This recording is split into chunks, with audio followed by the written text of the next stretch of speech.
Sherra Lone, penyidik Direktorat Tindak Pidana Ekonomi dan Bisnis rencananya kembali memeriksa dua petinggi Lembaga Filantropi Aksi Cepat Tanggap atau ACT. Kedua petinggi ACT yang kembali diperiksa adalah ex-presiden ACT Ahyudin dan Presiden ACT Ibnu Hajar. Selain kedua petinggi ACT itu, Wisnu menerangkan pihaknya juga akan memeriksa dua orang lainnya untuk digali keterangan soal kasus yang tengah menyita perhatian publik.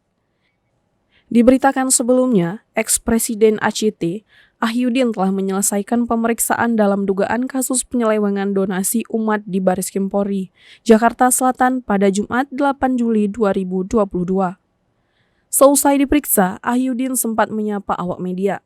Dalam kesempatan tersebut, dia mengaku diperiksa selama hampir 12 jam di Bareskrim Polri.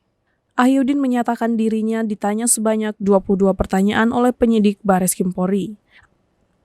Adapun pertanyaan yang diajukan masih seputar legal Yayasan ACT.